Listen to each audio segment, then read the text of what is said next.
Well, since making my TikTok new video yesterday, it has become abundantly clear that PayPal must have known about this scammer Damien Sevilla around the same time that TikTok did on the 23rd of March.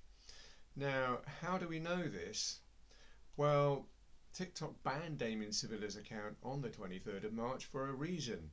And that reason was that they must have received lots of reports from users complaining about the following issues: losing money to Damien Sevilla's PayPal fraud and starvation scam, the startling discovery that they had been lured into a fake TikTok account in order to entice them to part with their hard-earned savings for this starvation scam, the discovery that PayPal were persistently refusing to refund any of this money in spite of supplying clear proof that he was a scammer, and of course a huge accumulation of reports that eventually led to his ban.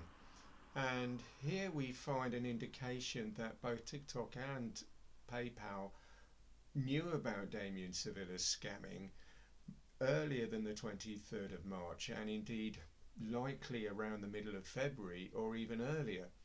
And it was only because of this incredible accumulation of reports and the staggering number of them that they were actually forced into banning him. And this means, of course, that lots of victims must have reported Damien Sevilla to PayPal at the same time, the 23rd of March, and of course very likely much earlier. Now, this is where I first reported the Spanish starvation scammer Damien Sevilla, this chap here, to PayPal on their own platform using the help button here in relation to the 2 transfers stolen fraudulently from my account under false pretenses. The first one on the 24th of March, where I stated very clearly aid and food money for starving children in Gaza, and the second one a month later on the 24th of April, where I again stated very clearly aid for Gaza, starving children and Hema Barbak.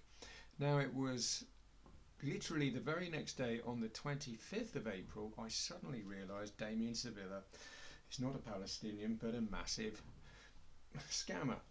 And I therefore decided to, like I say, use this help facility to report him in light of all the evidence that I had, only to find that they were actually initially trying to close me down and prevent me from actually submitting any evidence. So it was only after some persistence that I managed to successfully submit this piece of writing here, just a limited amount of characters, to which I received a reply the very same day on the 25th of April telling me that we've completed our review of your unauthorized activity case and we've determined there was no unauthorized use. Now, I found that absolutely shocking in terms of the definitive and irrefutable nature of the evidence that I supplied. And of course, even the statement that I've just showed you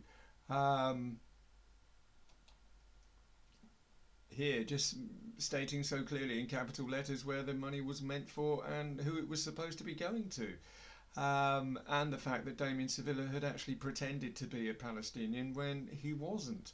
So the whole thing was just a massive scam from start to finish, and I had proof of it that was submitted and ignored, which then of course translated in a refusal to refund the money, a refusal to investigate him, and a refusal to warn anybody else that this guy was a scammer and about to defraud other people as well. So this then prompted me to raise another complaint on the 1st of May, a few days later, using this avenue here, the chat option, in light of the fact that all other routes had been closed down. And I was promised that we'll get back to you by the 11th of May. And incidentally, if we have a look here, 11th of May is the date that they refused for the second time to refund my money, investigate Damien Sevilla and warn other people.